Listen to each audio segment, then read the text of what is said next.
when I saw her interview, and she went on narrating how she was stripped naked, the allegations were leveled against her, and she tried to prove her innocence. And to think that's a man of that caliber, who is expected at some time, who was at some time believed to be representing the interest of the people, could met out such treatment on a lady who was pregnant, even if she wasn't pregnant, a human being, for that, for no concrete cause or reason, because he alleged that the guest she stole based on the fact that the guest had done transfer and all of that. I felt the simple thing to have done would have been to reach out to the guest, you know, so the guest can tell his own side of things. So we've seen a lot of this, people who are, like Kike rightly used the word, corridors of power, who are on the corridors of power and feel that they're untouchable. I feel it's high time the weight of the law, full weight of the law, comes upon them. It's horrendous, if you ask me. Damilola, we like speaking English in this country. That's the truth. Because if you were not interested in looking at naked body, why strip a woman naked? You cannot strip a man like that.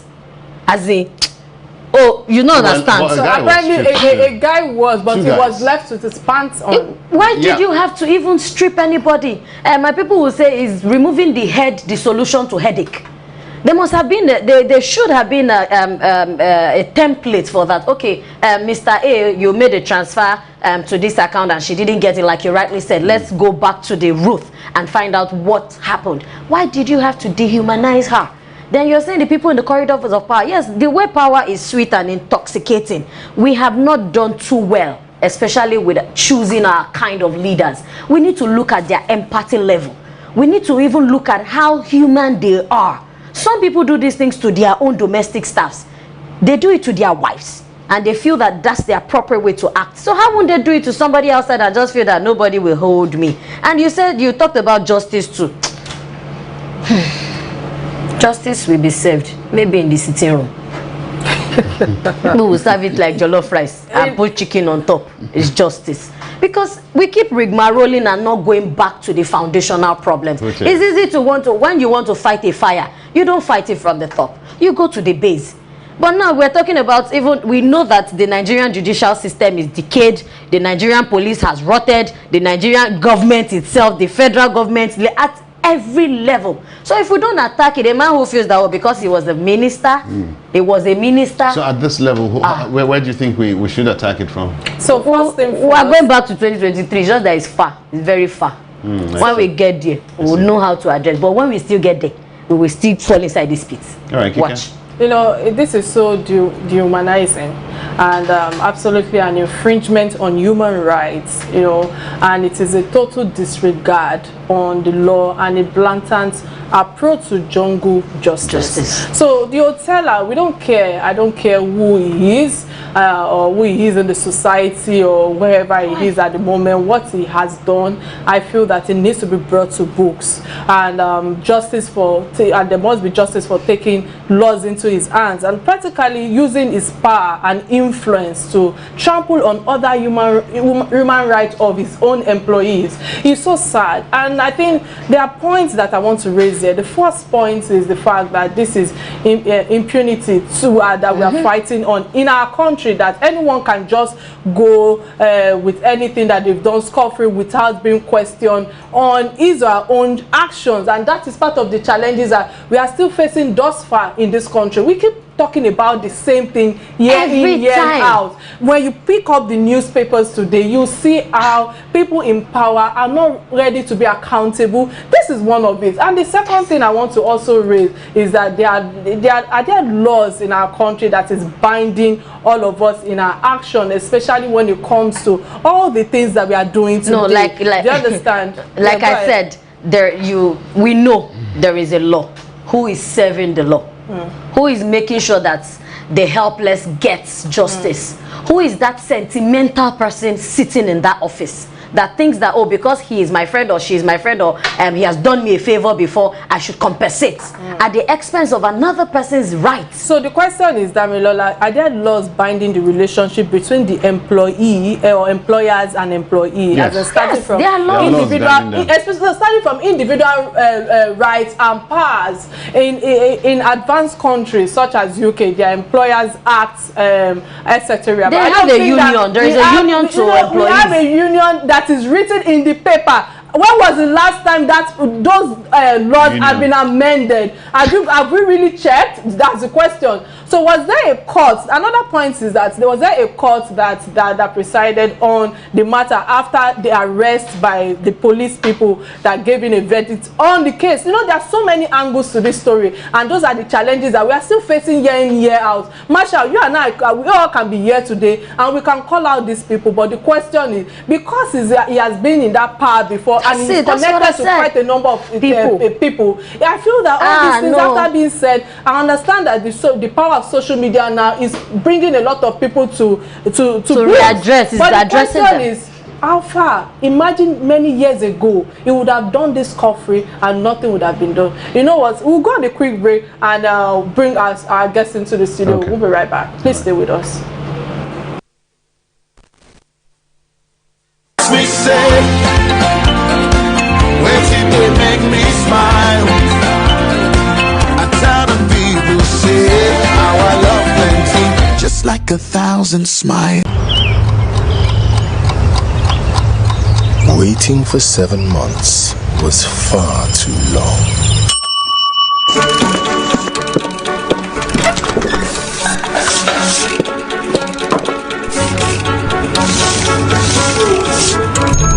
Echo Hotels and Suites is back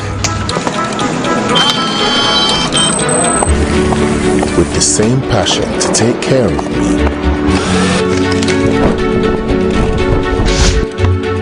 in the same good old way, and even better. It's been a long time, sir. Far too long. To make up for all the time they were truly missed.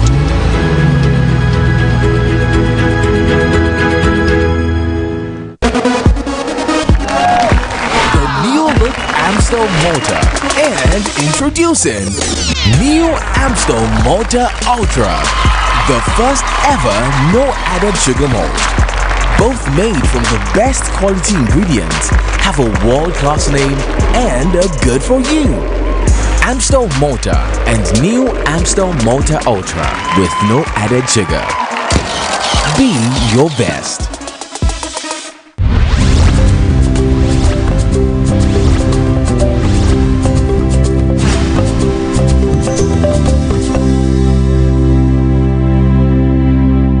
All right, many thanks for staying with us. Of course, we have Seyi Awolowo in the building. I think let me know about energy. I've been yelling at the president. Come on, let's have it. Of course, thank you guys here. Supreme Papito, you know what we're talking about, is in the building. How you doing? The only famous sugar daddy. Oh, I can find it, Goni. Why are you coming to this studio late? Hello, you see that part? I'm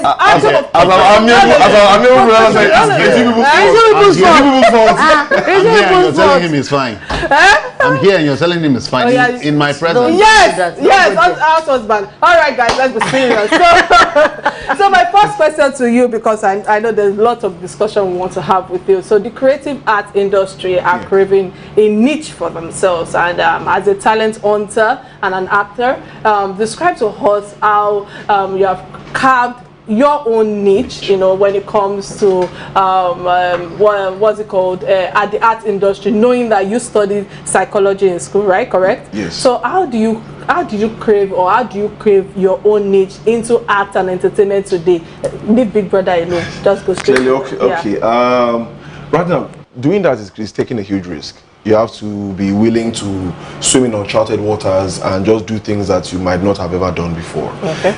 Creating your own niche. I'm still in the process of getting mine. I've not even gotten mine yet. I've never scratched the surface. I'm not close to a ton of people that I literally have carved their own niches in their various fields. I mean, Burner has his own niche. Wizkid has his own niche. In the Nollywood industry, everybody have their own niches. Tony Abraham, yeah, Mr. Neem, Mr. Kunle, everybody have their own voice because they were able to identify what was needed, knowing their strengths and apply themselves to it. That's literally what it is. So, I mean, for example, let's say how the Brother Shaggies and how the MC Livelies did it. They saw there's this niche. In less than 1 minute, I have to make people laugh to know that, you know, and they started risking it. It was not exactly everything they did that was funny initially, but with time, they started getting it right and they started mastering their trade. So that technically is how it is. You know, apologies before you go, Damilola, please. You know, talking about niche, you know, have you, I'm sorry to say this, you know, your niche, have you, how will I put it? I'm sorry. You know, when it comes to an influence, regarding your late grandfather, Baba Ulowo. Of course, I feel that you've got an influence on that niche to your. He's got a key to the door. So was he, you know, because I know that he was a leader and a visionary, of course. So how has that name impacted on the niche that you've created for yourself? I'll be honest, it's rather difficult and complex because it's more or less in a totally different world. If I was in politics now or in that line, maybe I might have said I might have been able to attain a certain kind of niche in that field. But remember now, I'm all the way in entertainment. It's entrepreneurship and entertainment. So now, and I've been at Olowo now, just to get one thing straight, the first thing anybody sees when you walk into the door is, Olowo now, you have money. Forget about it. Exactly, not knowing that I'm here looking for my own money. You know, I came with my own ideas for another person to facilitate it, and me, the only thing I take away is that if a person says no, that means God doesn't want him to have the glory in that success. So I mean, I only have to keep moving. Nobody can imagine the amount of no's I've had, but people will think every time I step into one place, yes, from reception, but wait, give it to him. If that be the case, we're not multi-billionaire overnight now. I mean, it's standard now, but it's not exactly that easy. But I would say it's a curse and a blessing. It makes me realize that I need to work hard, and sometimes some things actually just speed up just because I crossed one phase and then look at it that, okay, yes, you can live up to this, so carry on with it. So it's a bit of both, and it's just a matter of me being able to manage the emotion and feeling that comes with it. So hopefully I'll get that niche right, you know, very soon. But in the meantime, please bear with me. You're doing well. Coming into the entertainment industry, how easy is it for us to spot a talent? Because I know that Nigeria is kind of wasteful in that aspect, but you are a talent olode, a talent hunter. You even hunt for talent. How easy is it for you to spot a talent? Well, it's almost very easy because this day, I'm not even going to lie, that the talent's everywhere. As in, it's just standing in traffic, going for an Owambe party, you see talents almost everywhere. But the thing is the talent actually ready for it? Because sometimes you actually go up to a talent and give the talent everything that the talent needs, and then the talent will just fumble. That's when the talent knows that there's somebody in the village that is calling him his name at the middle of the night that he needs to go and, you know, that's where you just start hearing funny things. You'll start acting up and you'll be like, guy, but you actually have the means to do it. So sometimes it's a matter of the person himself, yes, the talent itself, himself or herself, realizing that they want it and, you know, activating their willpower to go for it. Because you can take the donkey to the stream, but you can't make it drink water. Absolutely. Okay. Okay, let's go back. Yeah. Way back. Oh wow. Now, we all know the Awos. Yes. Politically, when we talk about the foundation of the political foundation of Nigeria, we'll talk about the Awos. And so when we see an offspring of the Awos, would attribute originally or naturally political inclinations with them. Yes. But here we're talking about an Awo in entertainment. How did it all begin? How were you able to carve away from that political inclination? Okay, it's the political inclination myself now. I'm still one and the same, to be honest, because that's my background. That's how I was raised. I mean, I growing up was when Sunday afternoons there's this governor, there's that ambassador, someone over at the house to come and meet my grandma, have conversations with my elder ones, and I'm just there in the background listening and learning. Because I learned early that it's listening to your elders. You pick in the things you need, the right tools, exactly. So I'm always there in the background listening to them. I'm picking what I need, and I ask questions when and now. But moving into entertainment, wow, that was a whole lot of. It started with modeling actually. I was on public transport from Olabisi Onabanjo University back to Lagos when a photographer actually, told me that I look like someone that would be good with commercials. I'm like, oh really? And how well does he pay this, that? I was not even 18 yet at the time. I said, okay, fantastic. The minute I got home, I told everybody, I was like, why not? Try it. When you were small, we auditioned you for Cadbury. Oh really? Fantastic. Luckily for me, I mean, God sprinkled some handsomeness on me. So yes, commercials I'll go with.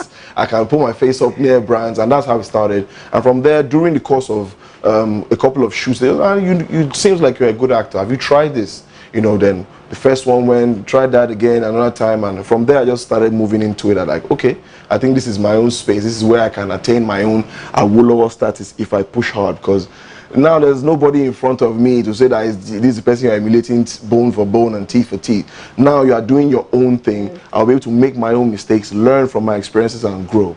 So I mean, it's only right I just go that way then. Have you in the industry? We'll go on a quick break, and when we come back, we'll be looking straight into the handsome guy in the studio right here, without your frames. Please stay with us and get the work of our sponsors. We'll be right. People they ask me, say, where did they make me smile? I tell them people say, how I love plenty, just like 1,000 smiles. Waiting for 7 months was far too long.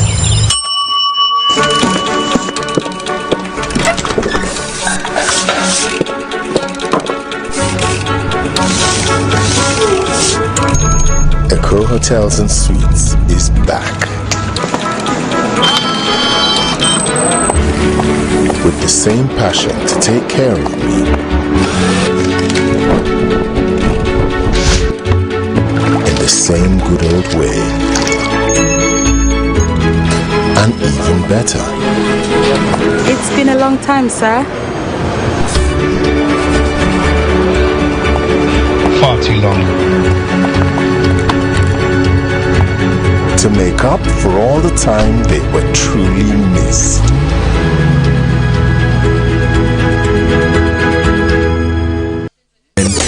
New Amstel Malta Ultra, the first ever no added sugar malt.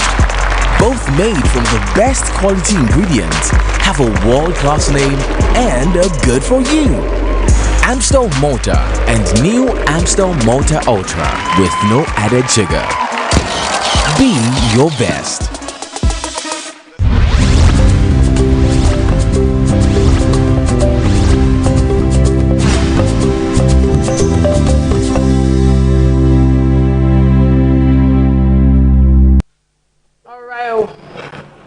Welcome back. And we love to hear from you guys. Please call the number on your screen to be part of this conversation, and the number to call is 080-988-77400. Also, you can make comments on all our social media platforms on Real Talk with Kike, and of course on our Twitter page is RealTalkWithKike. Right now we're streaming live on our YouTube page, and you can subscribe to our YouTube page, Real Talk with Kike, and also we are subscribed, and we are live also on our Facebook page as well. So Sheyi, your go-jue. The next question I want to ask you. You can see Auntie Lole, your go-jue. More understand what you say. Oh yeah. Sometimes I'm on the clock. You didn't catch me at the right time. In terms of creative arts, you know, Mohabudu's Ebony Place, you know, springs up businesses including filmmaking, training, entertainment, and all sorts, and a lot of niches for quite a number of people who want to study in that area, especially when it comes to entertainment. So I believe that she's adding value when it comes to entrepreneurship, and especially when it comes to arts today. So apart from finding one's craft in the arts industry, so my question is, when it comes to monetizing and management is another level for all of us right now, and I think that Mohabudu is doing wonderfully well in that. But how can we build more enterprises that adds more value to our creative acts today, especially for those who are the upcoming people who I feel that we don't have enough opportunities or alternative out there? Okay, so I mean, hopefully we can still hope for a whole lot more Moabudus out there to come out and do a whole lot of that. And yes, there are already a whole lot of them. Maybe Kike is coming. Well, we don't mind though. I mean, but you know, at the same time, we kind of have people, unlike before, we have a lot of people that are invested in this firmly. And even I think as of yesterday or today, the Lagos State government also initiated a committee, where Richard Mufedamijo is the head. We have Tunde Kilani, and the beauty is that because I believe that they're beginning to recognize the value that they have, or what they are beginning to see that asset. Or the revenue. Yes, of course, the revenue. I mean, Omogeto, wow. You know, a lot of movies in the Prophetess, I mean, everybody, they are beginning to make record sales at the box office. And I mean, unlike before, when it was just solely the music industry, but now the movie industry is catching up at a phenomenal rate. And trust me, it's one of those things I'm really happy about, because before, I couldn't wait for the next foreign movie to go and watch a movie at the cinema, but now I can actually go to the cinema and watch a Nigerian movie. But as long as when we come to talking about investing in it, to be honest, is also a risk, because you can take the risk of investing about 40 million naira in a project and it doesn't fly. And how do you so that at the same time there's still that risk, and it's something you have to be passionate about so you can put in the energy. It's not something you're going to say you take and go and do and you are not going to have oversight over. You have to be in it, with it, around it, for it to make sense. With it, in it, around it, for it to make sense. Because that's exactly what, if you notice, that's exactly what Moabudu is doing. That's exactly what our master, Mr. Tunde Kelani, is doing. They are hands deep in it. They don't just, and they build a strong team around them that see the same vision with them. So if you have more people in that light, and educating younger folk, showing them this, those younger folk at some point in time would like to also give back in that regard. For example, I, for one, haven't exactly benefited from any of those, but I kind of understand where they're going to, and I aspire to be just like them. Meaning, if I can touch at least 10 people's lives, out of that 10, give or take, on a bad day, 3 of them excel phenomenally, I'll expect those 3 to help another 3 within them. And keep transforming. Exactly. That's how it's just like it that. Becomes a ripple effect. Exactly. That's the way it's supposed to work. That's the mindset the average Nigerian should have towards even any and every other industry. It's not a matter of because I better pass my neighbor should not be it. As far as I can make you better, you should realize that you can also make the next person better, that will make the next person better.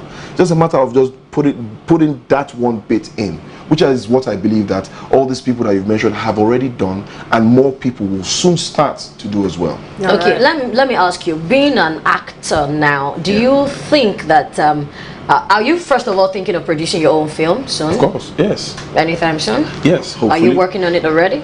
To a certain degree, yes. Okay, yes. Now, there's a difference between a producer and a director. Yes. I am opportune to be able to direct a couple of series showing currently on some other platforms. But now, we always have these things of sentiment in our industry. I'll say our industry. Yeah. In the sense that you are very sure as a director that this character cannot pull this role as a director. But your producer has an affiliation with that character, and sometimes when you put that person in your movie, the director is not getting what he envisioned. Do you understand? So what do you think we can do to correct